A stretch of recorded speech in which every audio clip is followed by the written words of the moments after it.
बिस्मिल्लाहिर्रहमानिर्रहीम, अस्सलाम वालेकुम। Hope your all well. तो सबसे पहले तो ये रमज़ान आप सबको मुबारक हो। आप में से जो लोग पार्टिसिपेट कर रहे हैं और जो लोग नहीं कर रहे उनको मैं एक सेपरेट वीडियो बना के बताऊंगा कि रमज़ान की क्या इंपॉर्टेंस है हम मुस्लिम्स की लाइफ में। एनीहू, आज की वीडियो बनाने का एक स्पेशल मकसद था और मकसद ये था कि बहुत सारी चीज़ें थीं जो मेरे दिमाग में गर्दिश कर रही थी। अपने में खामियां नज़र आती हैं लेकिन उनको सॉल्व करने की कोशिश नहीं करता। तो सोचा कि आज आप लोगों से डिस्कस किया जाए, क्योंकि मैं कोई इतना इन्फ्लुएंशियल बंदा तो हूँ नहीं कि मैं लाखों के मजमे से ख़िताब करूँगा। तो जो मेरे 200-250 फॉलोअर्स हैं इस चैनल पे, सोचा उन्हीं से बातचीत की जाए और देखें कि उनका इस बारे में क्या ख्याल है। आई एम वेरी सॉरी अगर ये वीडियो थोड़ी सी लंबी हो जाए, क्योंकि मसले ही बहुत ज़्यादा हैं, लेकिन bear with me and please let me know what you think at the end. आज कल बल्कि हमारा पहला रोज़ा है, पाकिस्तान में एक दिन बाद होगा। तो हम लोग गए संडे को शॉपिंग करने, और शॉपिंग हम किस चीज़ की करने गए, हम लोग रमज़ान के लिए तैयारी या शॉपिंग करने गए। तो जब हम शॉपिंग करने गए तो मेरे जहन में कुछ ख्यालात आए और उस वक्त तो थोड़े से क्रूड थे। मैंने सोचा कि आराम से जाके इस पर थोड़ा सोचेंगे। आज मैं रनिंग करने गया। आपने जो लोग नहीं जानते, मैं मैराथन की तैयारी कर रहा हूँ। उसके लिए मुझे इंस्टाग्राम पे फॉलो करो ताकि आप लोगों को उसके बारे में पता चले थोड़ा सा। इट्स फन, मज़ा आता है। खैर, तो जब मैं रनिंग कर रहा था आज 22 किलोमीटर भागा हूँ, 2 घंटे थे मेरे पास। तो I was thinking about it, जो मैंने देखा उस दिन दुकान में, और मैंने कहा कि यार दिस डजंट साउंड राइट। और मैं आपको बताता हूँ अभी थोड़ी देर में क्यों। लेकिन I am not criticising anyone in particular.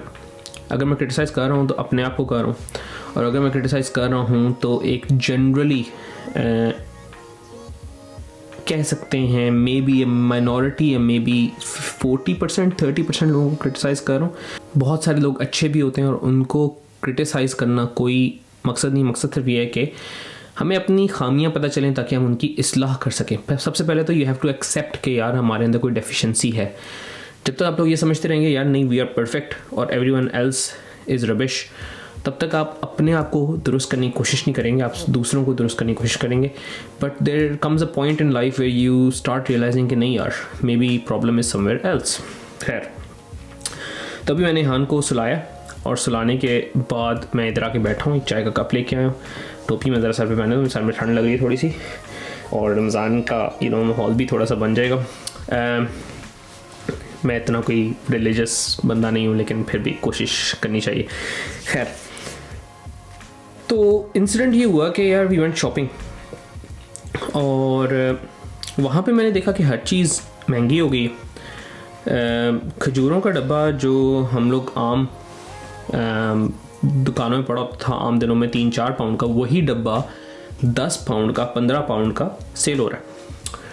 और हम लोग कोई खजूरों के इतने शौकीन नहीं हैं, लेकिन हम लोग ऑब्वियसली रमज़ान में फिर सुन्नत है तो खजूर इस्तेमाल करते हैं। और सिर्फ खजूरें ही नहीं बल्कि बाकी सारी खाने पीने की अशिया भी महंगी थी नॉर्मल डेज से कंपेयर करें तो आई स्टार्टेड थिंकिंग कि यार हमसे अच्छे तो फिर नॉन मुस्लिम्स हैं, क्योंकि उनके यहाँ जब क्रिसमस होती है या कोई और त्यौहार, दिवाली होती है हिंदूज़ की, या डिफरेंट किस्म के रिलीजियस ओकेजन्स होते हैं, उसमें this try and facilitate the poor. और उनकी कोशिश ये होती है कि हम चीज़ें सस्ती से सस्ती करें ताकि गरीब आदमी भी उसी लेवल पे इंजॉय कर सके जिस लेवल पे अमीर आदमी इंजॉय कर। लेकिन ये मसला सिर्फ रमज़ान के साथ नहीं है। I have seen this problem with every Muslim event, और शायद ये हर मुल्क में नहीं होता। मैं पाकिस्तान में ज़्यादा रहा हूँ, उधर मैंने ये चीज़ देखी है, और यहाँ पे भी मैंने पाकिस्तानी शॉप्स में ही ये ज़्यादा नोट किया है। दैट गॉट मी थिंकिंग कि यार there is something wrong with us. हम लोग जो हैं, रमज़ान आता है तो खाने पीने की अशिया महंगी कर देते हैं, ईद आती है तो कपड़े और चूड़ियाँ और जो भी आसाइशें होती हैं वो महंगी कर देते हैं, बड़ी ईद आती है तो बकरे और गायें महंगी हो जाती हैं। और कोई भी जिस तरह का भी त्यौहार आए, हमें शौक़ होता है चीज़ें महंगी करने का ताकि हम ज़्यादा से ज़्यादा प्रॉफिट कमा सकें। और क्या वाकई ऐसा होना चाहिए? मे बी रिलीजन के लिहाज से it is not wrong, I am not an expert, क्योंकि आप प्रॉफिट तो कमा सकते हैं अपनी ट्रेड में, बट इखलाकियात भी कोई चीज़ होती हैं। एंड मैंने देखा कि यार ठीक है, मैंने 2 खजूरों के डब्बे लिए, दैट वाज अबाउट 20 पाउंड, और उसके बाद थोड़ी छोटी मोटी और अशिया, और टोटल हमारा बिल 50 पाउंड का बना। अल्लाह का बहुत करम है एंड कोई मसला नहीं था पेमेंट का। लेकिन आई वाज थिंकिंग कि यार ऐसे लोग भी तो हैं जिनका गुजारा मुश्किल से होता है, एंड वेयर वुड दे गो, वो क्या करेंगे, वो मतलब कम खजूरें खाएंगे या इन्फीरियर क्वालिटी की खजूरें खाएंगे या नहीं खाएंगे, I don't know, because to be very honest I don't go looking out for poor people and trying to feed them food, and that is probably not great, लेकिन this is something that we all have in common, और जब तक हम इन चीज़ों को accept नहीं करेंगे हम लोग इन चीज़ों को सही करने की कोशिश नहीं कर सकेंगे। तो अभी मेरे जहन में ये कश्मकश चल ही रही थी। I started thinking कि यार why do we need to prepare for Ramzan, क्योंकि अगर देखा जाए रमज़ान के महीने में असूलन अगर देखा जाए तो आपने पूरा दिन भूखा रहना है, तो आपको कम खाना चाहिए, और आपने ज़्यादातर टाइम अपना इबादत में सर्व करना है, तो आपको कम खाने पीने की अशिया की ज़रूरत होनी चाहिए, और आपने इवन काम पे कम टाइम स्पेंड करना है, तो यू नो आपको प्रेपरेशन की ज़रूरत क्यों होती है। और उसका आंसर सिर्फ एक है, और उसका आंसर सिंपल सा ये है कि ओवर द ईयर्स हमने रमज़ान को भी कमर्शलाइज कर दिया। हम लोग समझते हैं कि जब तक हम इफ़्तार पार्टीज़ नहीं करेंगे या इफ़्तार बुफ़ेज़ नहीं करेंगे, या अब तो सहरी बुफ़ेज़ का भी दौर शुरू हो गया है, वो सब कुछ नहीं करेंगे तब तक रमज़ान नहीं है। मुझे वो ज़माना भी याद है, हम छोटे होते थे तो हम लोग तो खैर अम्मा जान हमें हमेशा पराठा बना के देती थी सुबह, लेकिन हमारे वालिद साहब जो थे वो आम रोटी और सालन खा के सहरी कर लेते थे। तो जहाँ रोटी चलती थी वहाँ पराठे चल रहे हैं, जहाँ पानी होता था वहाँ बे milk shake, 7 up, Pepsi, Rooh Afza, पता नहीं और क्या, और जहाँ सिंपल चावल होते थे वहाँ समोसा, पकौड़ा, दही बड़े, हर किस्म की चीज़। और ये मैं सिर्फ लोगों को क्रिटिसाइज में, I am just talking about me, my self and my family.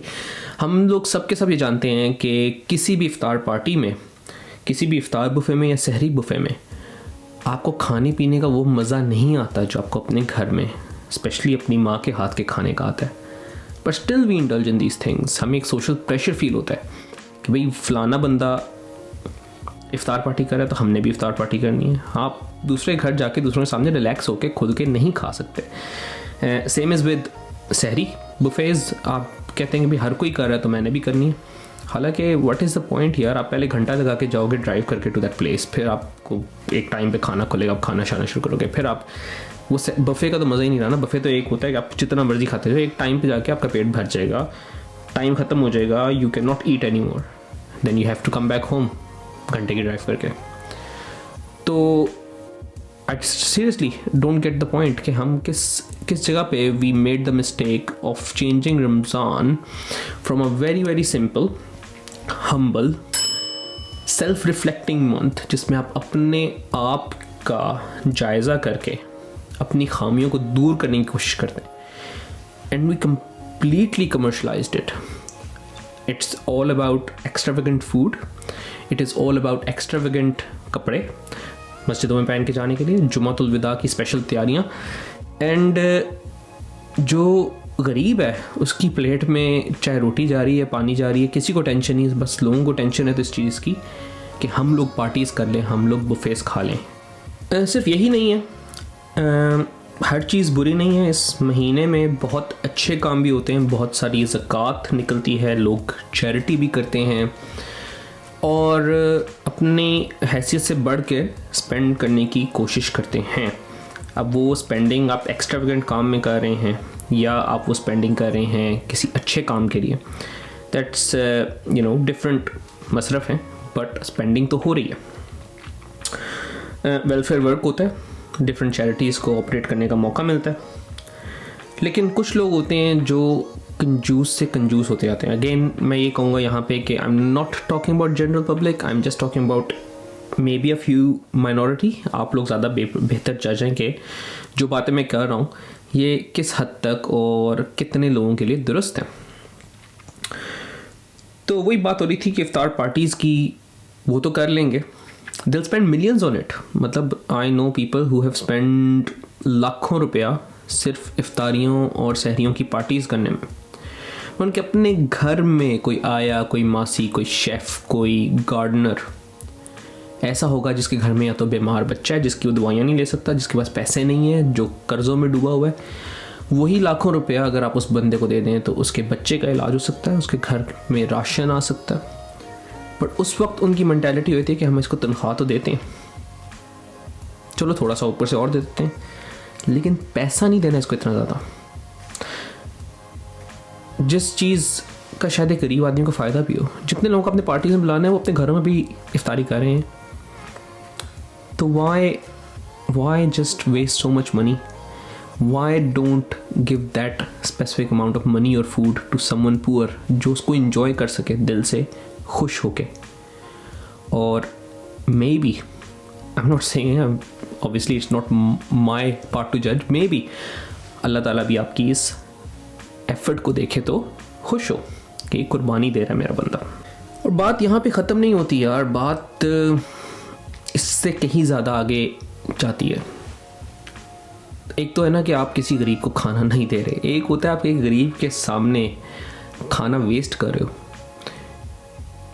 आपकी पार्टीज जितनी भी होंगी उसमें नहीं सबसे सारा खाना खाया जाता और वो पैकेटों में बंद करके या तो फेंक दिया जाता है. होटल के मुलाजिम शायद थोड़ा बहुत खा लें लेकिन मालिकान तो नहीं खाएंगे और वो खाना फिर वेस्ट होता है. और वही गरीब लोग, क्योंकि अब सहरी का टाइम तो ख़त्म हो गया ना, तो वो खाना तो नहीं खा सकते, तो वो उसको खड़े होकर देखते रहते हैं. और गर्मियों में खाना ख़राब हो जाता है, फ्रिज में नहीं रखोगे तो, और फ्रिज में रखने की कॉस्ट इज़ टू मच, तो लोग फ्रिज में नहीं रखते. और इसी तरह अपनी पार्टीज़ में और अपनी कमर्शियल इंटरेस्ट में हम लोगों ने मेरे ख्याल में रमज़ान की रूह को भुला दिया. It is about simplicity, it is about helping others, it is about welfare, social welfare, not personal welfare.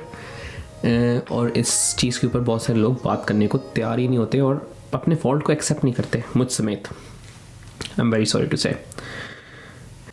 और मना कहीं नहीं है यार, दिस ऑल ऑफ दिस. ठीक है, आप किसी की दावत करना चाहते हैं, आपको कौन रोक रहा है, लेकिन ये भी सोचें कि जिसकी आप दावत कर रहे हैं क्या उसको खाने को नहीं मिलता, और जिनको खाने को नहीं मिलता अगर उनकी दावत कर दें तो शायद मुआशरे के लिए ज़्यादा बेहतर हो.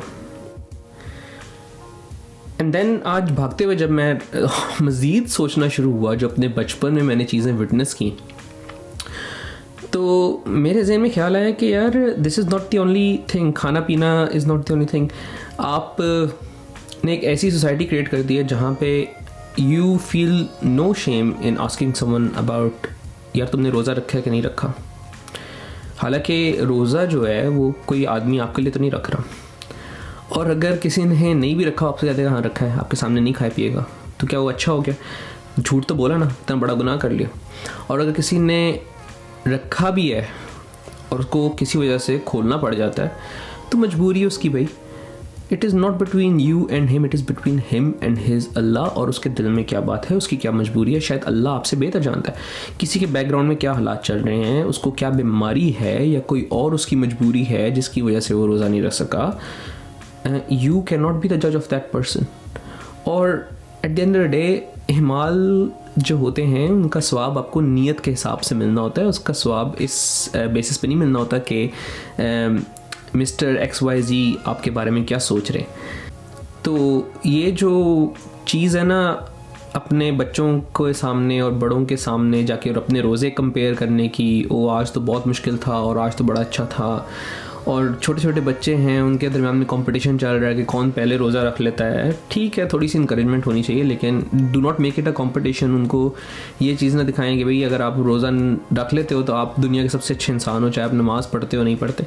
मैंने अक्सर औकात देखा ऐसे लोग जो कि मतलब आम दिनों में शायद दिन में 5 में से 1 नमाज़ भी नहीं पढ़ते होंगे, वो सबसे ज़्यादा जो हैं आगे होके बढ़ चढ़ के लोगों को क्रिटिसाइज़ करते हैं रोज़ा ना रखने पे. And I'm no one to say anything about them, and they shouldn't have anything to say about others. Do not judge people. Allah is the best judge. और रोज़ा भी रखा अल्लाह के लिए जाता है. फिर आ जाते हैं अभी 1-2 दिन में जब रमज़ान शुरू होगा तो क्या सीन्स सड़कों पे नज़र आते हैं. तो it is about humility, it is about respect, it is about worship. लेकिन आप देखेंगे कि अभी रमज़ान शुरू नहीं होगा तो 2-3 जो पहले रोज़े होते हैं ना उसमें लोग फुल अन्य व साइको हो जाते हैं। भूख लगी होती है, गुस्सा भी आ रहा होता है, तो किसी ना किसी से निकालना है तो जो सबसे हल्का आदमी सामने नज़र आता है उस पर गुस्सा निकालते हैं। और ये मेरी आंखों के सामने हुआ है। एक दफ़ा हम बस ड्राइवर मेरे जा रहे थे, एक बाइक वाले ने उनको शायद गलत ओवरटेक कर दिया, तो उन्होंने मतलब निकल के उसके ऊपर हाथी चलाना शुरू कर दिया। एंड वी आर लाइक, हौसला करें, मैं नाम नहीं लूँगा, what is wrong with you. मतलब अगर आपके हाथ से एक और मुसलमान महफूज नहीं है तो आप कहते हैं कि आपने रोज़ा रखा हुआ है और आप जाके दूसरों को मार पीट रहे हैं। ऐसे हो जाता है, मतलब it is part of, it is normal biology. Basically होता ही है कि जब आप इतनी ज़्यादा देर भूखे रहते हैं ना, आपकी बॉडी के अंदर केमिकल्स बनते हैं which can make you irritable. ठीक है, तो आप जल्दी इरिटेट हो जाते हैं, गुस्सा भी आता है। और इसके लिए कॉमन टर्म यहाँ पे यूज़ होती है, इसको हैंग्री कहा जाता है, हंग्री एंड एंग्री। तो उसमें होता है कि वो कहते हैं कि आप कुछ खा पी लें तो आपका मीटर डाउन हो जाता है, लेकिन रोज़े में आप नहीं खा सकते, तो थोड़ा सा अल्लाह अल्लाह किया करें और ये भी सोचा करें कि कल को अल्लाह के सामने भी जाना है और फिर इस सब काम का हिसाब होना है। तो बस थोड़ा सा काम रहने की कोशिश करें, यही कहूँगा आपको। और दूसरी चीज़ जो नज़र आती है ये कि लोग काम पे लेट आना शुरू हो जाते हैं। सुबह जी सहरी के बाद आई ओवर स्लेप्ट भी, या थक गया हूँ मैं घर जा रहा हूँ, तो भाई अगर आपने रोज़े के बहाने हराम की कमाई करनी है तो again it is worth a think कि आप सही काम कर रहे हो। Is this what Ramzan was about, कि आप एक नेक काम करो लेकिन उसके बदले आप और 4 हराम के काम कर लो। ना सिर्फ ये होता है बल्कि सुस्ती में या काहली में जी दफ्तर पहुंचेंगे तो जाके काम करने का दिल नहीं करेगा, बैठे रहेंगे टेबल के ऊपर, कुर्सी के ऊपर। और ये मैं अगेन अपने एक्सपीरियंस से बता रहा हूँ कि हमारे यहाँ रमज़ान में क्या होता था कि हमारा कॉलेज है, उसका क्लरिकल स्टाफ जो है, they used to come in and literally आपको 10 चक्कर लगाने पड़ते थे ऑफिस के एक कागज़ छपवाने के लिए। तो आप खुद सोच लो कि क्या सूरत हाल होती है। सरकारी दफ्तरों में तो हालात और भी ख़राब है। तो भाई लेट्स मूव ऑन। और रमज़ान का जिक्र हो और तरावी का जिक्र ना हो तो ये बहुत ज़्यादा गैर मामूली सी बात होगी। एनीवेज, तरावी आजकल पता नहीं क्या होता है, क्योंकि ऑब्वियसली पाकिस्तान में कोरोना बहुत ज़्यादा फैला हुआ है, तो मस्जिदों में सेफ़ है कि नहीं, आई am not gonna go into that debate. यहाँ पे तो मस्जिदें बंद थी जब कोरोना ज़्यादा हो गया था, और जब खुलती भी हैं तो काफ़ी गैप से आपको नमाज़ पढ़नी होती। लेकिन खैर तरावियों का सीन ये होता है कि विदाउट गेटिंग इनटू बहस के कितनी फ़र्ज़ हैं कितनी नहीं है। सबसे पहले तो ये आप जाते हैं, आप तरावी पढ़ते हैं, लेकिन एक स्पेसिफिक लॉट होती है पीछे करके ना बच्चों की, जो कहके लगा रहे हैं, जिनकी डिस्कशंस चल रही हैं, आज एकेडमी में क्या हुआ, स्कूल में क्या हुआ, आज कितने गोल किए हैं और किसने कितने विकटें ली हैं। और वो जैसे ही इमाम साहब जो है रुकू में जाने लगते हैं तो फ़ौरन जो है अल्लाह अकबर हाथ बांध के जमात ज्वाइन होती है, और उसके बाद जैसे ही सलाम फेरते हैं तो उठ के दोबारा डिस्कशन चलना शुरू होती है। अपनी नमाज जो है सही तरह नहीं पढ़ रहे, लेकिन वो दूसरों की नमाज को भी डिस्टर्ब कर रहे हैं, which is probably a bigger sin, I don't no.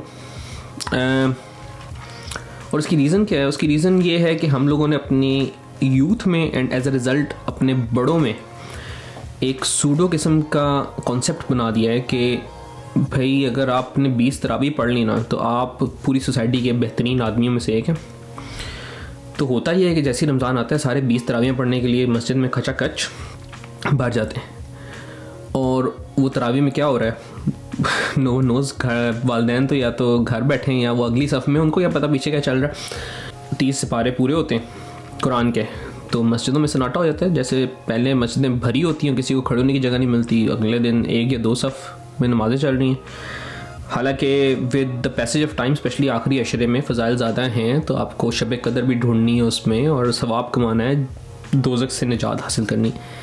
And people are busy Eid shopping, या सो रहे हैं घर में, या वही ख़रीदारी हो रही है, या सैर सपाटे हो रहे हैं, या अपने वेकेशंस प्लान हो रहे हैं।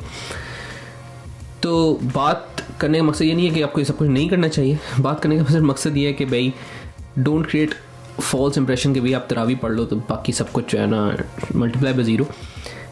दूसरों का ख्याल करें, और जो वाकई तरावी पढ़ने गए उनका भी ख्याल करें। और अगर आप लोगों ने फ़ुटबॉल या क्रिकेट ही डिस्कस करना है तो भाई किसी साइड पे दुकान पे फुटपाथ पे बैठ के डिस्कस कर लो। और फोर्सफुली या मार पीट के अगर आप अपने बच्चों को मस्जिद में लेके जाएंगे ना, तो वो मस्जिद तो चले जाएंगे आपके साथ, लेकिन वो क्या कर रहे होंगे वो फिर अल्लाह ही जानता है। और अब इस टॉक का एंड मैं करूँगा ईद के ऊपर। बहुत सारी बीच में बातें और भी जहन में आई, लेकिन I don't want to prolong this too much. मैंने कहा जो चीता बातें हैं आपसे कर लीजिए, and I leave you as a decision maker. Eid पे क्या होता है जी, ईद खुशी का दिन है, सबने खुशी मनानी, लेकिन हमारी लेजीनेस की हद ये है कि वो जो ईद पे सदका फ़ितर देना होता है, जैसे कंपलसरी मनी आपने देनी है किसी गरीब को, वो हम जब ईद की नमाज़ पढ़ने जा रहे होते हैं ना, तब जाके वो गरीब जो रास्ते में बैठे होते हैं उनको पकड़ा देते हैं। तो सदका फ़ितर का मकसद ये है एक किस्म का कि गरीब जो हैं वो आपकी खुशी में शामिल हो सकें, और वो भी थोड़े अच्छे कपड़े पहन लें, या उनके घर का कारोबार थोड़ा सा चल जाए। And if you are gonna do that कि भाई आप ईद वाले दिन जाके उनको पैसे दे रहे हैं, तो ईद वाले दिन उनकी क्या शॉपिंग करनी। ना सिर्फ ये, बल्कि हम लोगों ने अगेन अपनी यूथ को या अपने बच्चों को इतना ज़्यादा सूडो कल्चर्स में डाल दिया।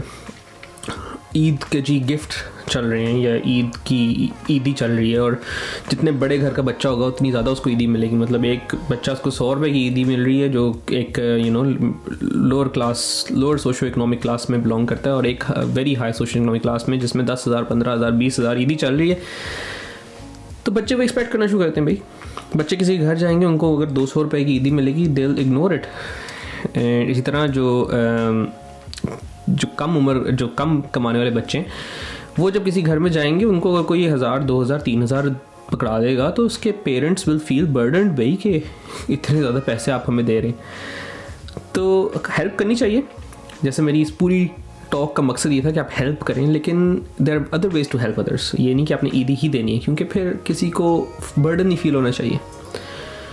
अपने बच्चों को एक सूडो कल्चर में ना डालें कि भाई आप एक अपने से ऊपर या अपने से नीचे वाली सोशल इकोनॉमिक्स क्लास के साथ मिक्स नहीं हो सकते। यहाँ के स्कूल्स हैं, सब बच्चे उसी स्कूल में जाते हैं और उधर ही पढ़ाई होती है, चाहे उनका अब्बा 10,000 पाउंड अर्न करता हो, चाहे वो 50,000 करता हो, चाहे 1.5 लाख करता हो, उसने जाना उसी स्कूल में। और वहाँ पे दे ऑल मिक्स टुगेदर, हंसते खेलते हैं, बातचीत करते हैं, and this is how your society becomes a compact ball. आपके बच्चे मिलेंगे तो यूथ में जाके वो एक दूसरे से मिलेंगे, और बड़े होंगे ऑफिस में जाएंगे तब एक दूसरे से मिलेंगे। और अगर आप इतना ज़्यादा गैप क्रिएट कर देंगे between different social economic classes, तो वो गैप आपको रिफ्लेक्ट होता हुआ नज़र आएगा।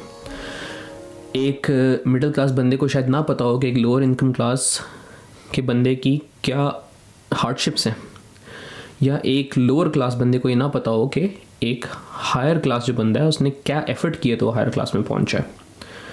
यहाँ पे it is highly encouraged, even जो बहुत ज़्यादा वेल अर्न फैमिलीज़ के बंदे होते हैं उनको कहा जाता है, उनके बच्चों को कहा जाता है कि आप जाके सुपर मार्केट्स में काम करें, उनसे स्टॉकिंग कराई जाती है, उनको कैशियर बनाया जाता है, ताकि वो लर्न करें कि भाई what kind of struggle you have to go through. यहाँ पे बात का इख्तिताम करूँगा। Again I am very sorry अगर किसी को बुरा लगा तो, लेकिन these are a few things which we need to look into, which we need to correct and make a better society for our kids to live in. इसी के साथ इजाज़त दीजिए। अगर सब्सक्राइब नहीं किया तो कर लो, अगर अच्छी नहीं लगी वीडियो तो क्या कर सकते हैं। टेक केयर, अल्लाह हाफिज़, अच्छा सा रमज़ान गुजारो, एंड दोबारा बातचीत होती रहेगी।